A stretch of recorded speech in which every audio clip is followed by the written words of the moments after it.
अस्सलामुअलैकुम जनाब, मैं हूं तहमीना शेख। आज की ताज़ा तरीन और अहम तरीन खबर फैसलाबाद के ताजिर के हवाले से। इंतहाई अफसोसनाक वाकया शेख फैमिली से ताल्लुक रखने वाले शेख काजिम जवाद, जिन्होंने 2 शादियां कर रखी थी और 2 शादियों में से अल्लाह ताला ने 4 बच्चे दिए, यानी 2 एक अहलिया में से और 2 एक अहलिया में से। बड़ी बेहतरीन हसीन जिंदगी गुजर रही थी। एक कामयाब बिजनेसमैन थे ये शख्स। मैंने इनसे बारहा राब्ता किया और ये कोशिश की कि आप लोगों के सामने इनकी कहानी रखूं, ताकि तमाम वो लोग जो ताजिर हैं, बिजनेसमैन हैं, किसी न किसी वजह से परेशान हैं, उनके लिए एक एग्जाम्पल सेट की जाए।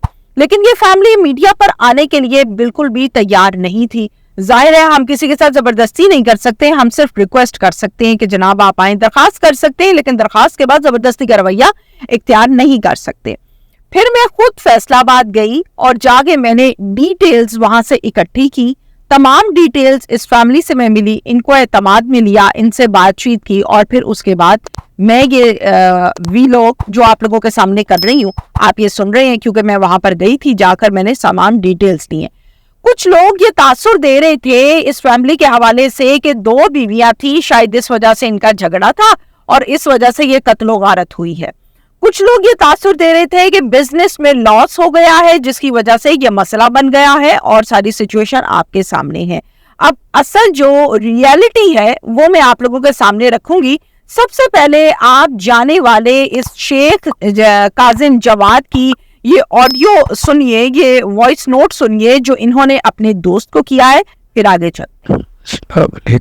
बादशाह जी की याद चलता चलता तेन फिर 2-3 काम कहन लगा वा।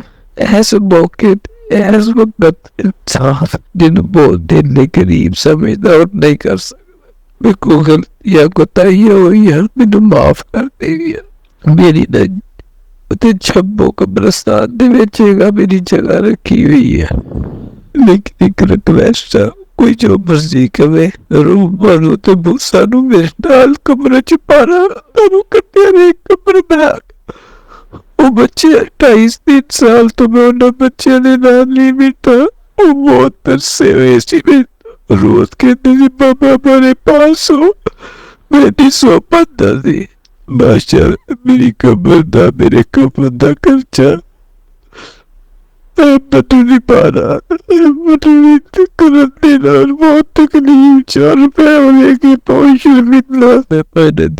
मैसेज करता है अंकल इस्लाम कलो दुकान जेड़ी है वो नाप करा देंगे बंदे या बाची ते किसी बच्चे दे, जिस तरह भी है। बाकी है गाड़ी दे दी वैगनार और कागज मम्मी को ले ली, दूसरी ये भी कर दी उन्होंने ताकि कुछ ना कुछ बन जाए। मैं कुछ नहीं लेके चलना, मेरे को कुछ नहीं, मेरे को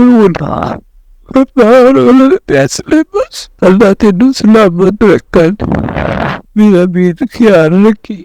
वॉइस नोट आपने सुना, मैंने भी सुना।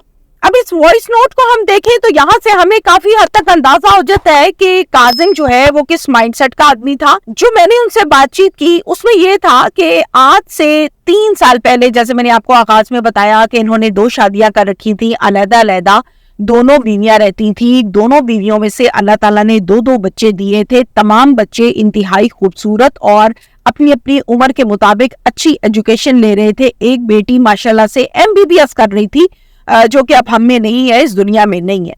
अच्छा, काजिम का प्रॉब्लम ये था, उसकी फैमिली से जब मैंने बात की, उसके बेस्ट बडीज से जब मैंने बात की जो कि घर पर उस टाइम मौजूद थी, उनकी वालदा से मैंने बात की। काजिम ने अपनी वालदा को अपने ड्राइवर के साथ घर भेजा, रिलेटिव्स में भेजा, जहां पर एक खत्म था, जहां पर माजी का जाना जरूरी भी था।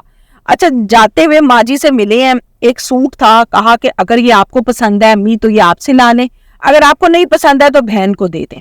ये भी आपस में लास्ट गुफ्तगू माँ के साथ हुई। माँ ने कहा चलो ठीक है बेटा। माँ ड्राइवर के साथ चली गई रिलेटिव्स की तरफ। अब जाते हुए काजिम ने ड्राइवर से ये कहा कि जब तक तुम्हें मैं नहीं कहूंगा तुमने वालदा को वापस नहीं लेके आना। जाहिर है उसके ज़हन में पूरा एक प्लान था कि आज मैंने इस तरह से कत्ल करना है तो अम्मी घर पर ना हो। अम्मी को पहले उसने वहां पर भिजवा दिया اور پھر اس کے ساتھ ساتھ آپ کو یہ بھی بتاؤں کہ ماں تھی, ماں کو تو وہ ڈانٹ کے نہیں کہہ سکتا تھا کہ آپ نے گھر نہیں آنا, اور یہ وہ اس ٹائپ کی لینگویج ماں کے ساتھ تو نہیں استعمال کی جا سکتی تھی. اب ڈرائیور کو بڑی سختی کے ساتھ کہا تھا کہ تم نے واپس نہیں آنا. ماں نے جب وہاں پر ٹائم گزار لیا اور ڈرائیور سے کہا کہ چلو واپس چلتے ہیں گھر, تو ڈرائیور نے تھوڑا سا اس کو ٹالا اور یہ کہا کہ ابھی چلے جاتے ہیں, چلیں آپ بیٹھے اندر, میں آتا ہوں, پھر چلتے ہیں. پھر سے تھوڑا ٹائم نکل گیا. اس کے بعد ظاہر ہے ڈرائیور انتظار کر رہا تھا کہ اب کاظم صاحب مجھے کب کہیں گے تو تب میں ماں کو واپس لاؤں گا. پھر انتظار کرتا رہا, لیکن کاظم صاحب کی کہاں سے کال آنی تھی, وہ تو اپنے پلان کے مطابق گولیاں مار کے اور اپنے آپ کو مار کے اور فیملی کو مار کے اللہ کو پیارے ہو گئے تھے. اب 2-3 مرتبہ اصرار کرنے کے بعد والدہ محترمہ ڈرائیور کو ڈانٹ کے واپس آ گئیں گھر کہ تم گھر کیوں نہیں جا رہے ہو, میں جو تمہیں کہہ رہی ہوں کہ گھر لے کے جاؤ. تو ظاہر ہے پھر ڈرائیور تھا, اس نے وہ پھر گھر لے آیا. گھر آ کے انہوں نے نماز ادا کی ہے. نماز ادا کر کے ملازمہ کو کہا ہے کہ جاؤ ذرا اوپر کمرے میں چیک کر کے آؤ کہ کاظم جو ہے وہ کیا کر رہا ہے, بچے جو ہیں وہ کیا کر رہے ہیں. ملازمہ گئی ہے, تھوڑا سا دروازہ کھولا ہے اور جھانکا ہے ہلکا سا, اچھا جی صاحب لگتا ہے سو رہے ہیں. واپس نیچے آ گئی ہے, والدہ کو بتایا ہے کہ امی جی صاحب جو ہے وہ سو رہے ہیں, بچے بھی سو رہے ہیں, تو لائٹ آف ہے. ماں خاموش ہو گئی. پھر تھوڑی دیر کے بعد جب مغرب کا ٹائم ہوا تو ماں نے کہا کہ ابھی تک یہ لوگ اٹھے نہیں ہیں, اذانیں ہو رہی ہیں اور مغرب کا ٹائم ہے. پھر وہ خود اوپر گئی ہیں. اوپر جا کے انہوں نے دیکھا سر سے, اپنی ایک بہو کے سر سے چادر ہٹائی تو دیکھا یہاں پر سارے کا سارا بلڈ تھا. ظاہر ہے ماں پریشان ہو گئی. میں نے پوچھا ماں جی آپ کو مطلب ظاہر ہے ایک دم سے ایسی چیز دیکھے تو انسان پریشان ہو جاتا ہے. انہوں نے کہا بیٹا میں یہ سمجھی کہ شاید مجھے صحیح نظر نہیں آ رہا, یہ میں دھندلا رہی ہوں, یہ کیسے ہو سکتا ہے بلڈ ہے. جب میں آگے گئی میں نے دیکھا دوسری بہو کا بھی یہی حال ہے. جب میں بچوں کے پاس اپنے پوتے پوتیوں کے پاس گئی تو میں نے دیکھا سارے لہو لہان ہوئے ہوئے. اینڈ پر جب میں کاظم کے پاس گئی تو کاظم بھی لہو لہان اور اللہ کو پیارا ہو چکا تھا. تو میں بہت پریشان ہوئی اور میری ٹانگیں جو ہیں وہ ڈگمگا گئی. مجھے سمجھ میں نہیں آیا کہ یہ ہوا کیا ہے ہمارے گھر میں, کوئی شور نہیں, کوئی شرابہ نہیں. میں نے پوچھا اماں جی آپ کو شور کی آواز نہیں آئی, جب ظاہر فائر ہوئے تو آپ کو آواز نہیں آئی. انہوں نے کہا کہ نہیں بیٹا مجھے بالکل بھی آواز نہیں آئی ہے, اور میری دوسری بہو ایک اور بہو بھی گھر میں موجود تھی, اس کو بھی آواز نہیں آئی.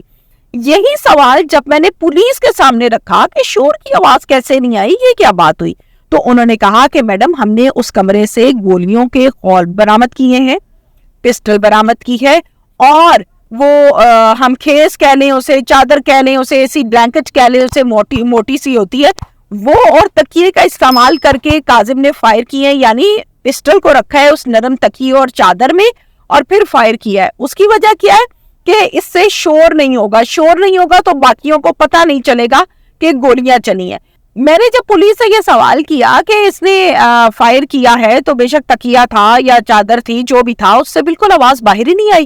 تو مجھے اس بات کا جواب ایس ایچ او صاحب نے, ڈی ایس پی صاحب نے یہ دیا ہے کہ ہم نے اس کمرے سے ایک گولیوں کا پتہ بھی برآمد کیا ہے کہ جو کہ نیند کی گولیاں ہے. اب سب سے پہلے ظاہر ہے ایک بیوی 2 بچے ایک کمرے میں, ایک بیوی 2 بچے ایک کمرے میں. اب ایک کمرے والوں کو اگر فرض کے طور پہ بیوی کو فائر مارا ہے تو بچے بھی تو تھے وہاں پر, بچے کیوں نہیں اٹھے اور بھاگے؟ تو اس کی وجہ یہ ہے کہ پہلے تمام لوگوں کو نیند کی گولیاں کھلا دی گئی تھی, یعنی دونوں بیویوں کو, 4 بچوں کو نیند کی گولیاں کھلا کے بے ہوش کر دیا گیا تھا. پھر اس کے بعد ظاہر ہے نیند کی گولیوں کا اثر ہوتا ہے. ایک نارمل انسان جو نشاور چیز استعمال نہیں کرتا اس کو اگر گولی دی جائے 2 mg یا 3 mg کی تو وہ اپنے ہوش جو ہے وہ کھو بیٹھتا ہے, لیکن جو پتہ برآمد ہوا تھا وہ 10 mg کا تھا, تو ظاہر ہے اس کا بہت زیادہ اثر ہوتا ہے. تو جب فائر کیا تو باقیوں میں سے کسی کو ہوش تھی ہی نہیں, اس لیے بآسانی فائر کیا اور کسی کو پتہ نہیں چلا. ان کے دوستوں نے مجھے یہ بتایا جو کہ بہت جگری یار جسے کہتے ہیں نا, وہ تھے گھر پر موجود تھے. انہوں نے بتایا ہے کہ کاظم جو ہے وہ بڑے ہی شریف آدمی تھا. آج سے 3 سال پہلے بزنس میں تقریباً کوئی 19-20 کروڑ روپے کا لاس ہوا تھا. وہ لاس پھر ہم تمام دوستوں نے مل کر پورا کر دیا تھا, یعنی جس کا جو ادھار اور مسئلے مسائل تھے جو دینا تھا وہ ہم نے دے دیا تھا, اور پھر اس کے بعد یہ معاملات چل رہے تھے. اس کے بعد ظاہر ہے کاظم جو ہے اس کا ایک بزنس نہیں تھا, اس نے بہت سارے بزنس ایٹ اے ٹائم کر رکھے تھے اور ہر جگہ پر اس کی انویسٹمنٹ تھی. اب تاجر جو ہوتا ہے یا انویسٹر جو ہوتا ہے, فار ایگزامپل ہم کسی سوسائٹی کی ایگزامپل اگر سامنے رکھیں تو وہ ایک سوسائٹی لیتا ہے, اس میں پلاٹنگ کرتا ہے, لوگ خریدتے ہیں, لوگوں کی قسطیں آتی ہیں, ان پیسوں سے مزید آگے کاروبار کرتا ہے, مزید آگے بزنس کرتا ہے. سارے کا سارا جو انویسٹمنٹ پلان ہوتا ہے وہ جیب سے نہیں ہوتا ہے. अच्छा, इसी तरह से काजिम का इशू था। काजिम जो है वो ज़ाहिर लेन देन दुनियादारी मामलात चलते रहते हैं, तो इसी तरह से काजिम के भी मामलात चल रहे थे।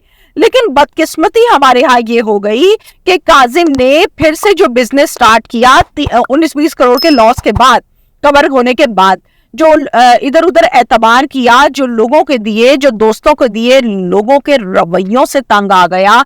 वो दोस्त जिन पर वो बहुत ज्यादा एतबार करता था, जिनमें से एक का नाम काजिम अपनी ऑडियो में भी ले रहा है, जिसका नाम है साजिद, उस पर इसने एतबार किया। उस शख्स ने प्लॉट की मद में, जो कि अच्छी खासी रकम, अच्छे खासे पैसों का प्लॉट था, वो रखा गया था, वो उसको लिया गया था। साल के बाद जब उससे लेने की बारी आई दोस्त से, तो दोस्त ने कहा तुमने तो 1 साल हो गया, पता ही नहीं किया, कौन से प्लॉट की बात करते हो। जाहिर है जिसने इन्वेस्टमेंट की होती है, जिसका पैसा होता है, उसको दुख होता है इस बात का कि ये तो मेरा इतना करीबी दोस्त है, इस पर मैंने एतबार किया है, इसको मैंने पैसे दिए, इसके साथ मिलकर प्लॉट लिया है, अब जब फल खाने का टाइम आ रहा है तो ये आगे से मुझे कह रहा है कि कौन सा प्लॉट और कौन सी बातें, और 1 साल तुमने राब्ता नहीं किया, बस ऐसे ही होता है, मैं तो समझा तुम्हें जरूरत ही नहीं है। तो ये रवैया काजिम को अंदर तक तोड़ गया। ये मैंने आपके सामने एक रवैया रखा है। बहुत से ऐसे मामलात थे जिसमें काजिम को लोगों के रवैयों से बहुत ज्यादा मसाइल थे। एक मैसेज और मैं इसमें ऐड करना चाहूंगी आप लोगों के साथ कि देखिए मुल्क के जो हालात है, 2 लाख कमाने वाला भी रो रहा है, 20,000 कमाने वाला भी रो रहा है, 5 लाख कमाने वाला भी रो रहा है, और माशाल्लाह सियासतदान तो रोते ही नजर आए हैं हमेशा से। अब अगर किसी को कारोबार में कोई नुकसान हो रहा है, तो नुकसान होने का मतलब ये नहीं है कि आप अपनी बीवियों को, अपने बच्चों को फायर मार दें, जी आप दिल बर्दाश्ता हो गए थे, हरगिज़ नहीं। आप यकीन मानिए, मैं उनके घर में बैठी हूँ, मैंने उनकी फैमिली से मोबाइल में जब उन बच्चों की तस्वीरें देखी हैं जो इस दुनिया से चलेंगे, इस कदर खूबसूरत, इस कदर नफीस, इस कदर सुलझी हुई बच्चियां, जो कि एक MBBS की स्टूडेंट थी, डॉक्टर बन रही थी, बाकी बच्चे भी पढ़ रहे थे, तो मुझे बहुत ही दुख हुआ कि ये तो MBBS की स्टूडेंट थी और अभी चंद ही माह में, कुछ ही माह में इसने प्रॉपर डॉक्टर होना था और प्रैक्टिस पर, हाउस जॉब पर आ जाना था, तो इस बच्ची को मार दिया। तो ये बड़ा गलत हुआ। ऐसा जुल्म कि अगर आप कारोबार में लॉस हो गया, दिल बर्दाश्ता हो गए, तो इट डजंट मीन कि आप अपने बच्चों को फायर मार देंगे, गोलियां मार देंगे। ये बहुत बड़ा जुल्म है, और ये बहुत बड़ा जुल्म कासिम ने ना सिर्फ किया है बल्कि अपने ऊपर भी किया है। तो ऐसा हरगिज खुदा का वास्ता ना कीजिए। कारोबार में मुनाफा होना या नुकसान होना, it's a part of a life. इसका ये मतलब नहीं है कि इस किस्म के काम करें। Thank you very much.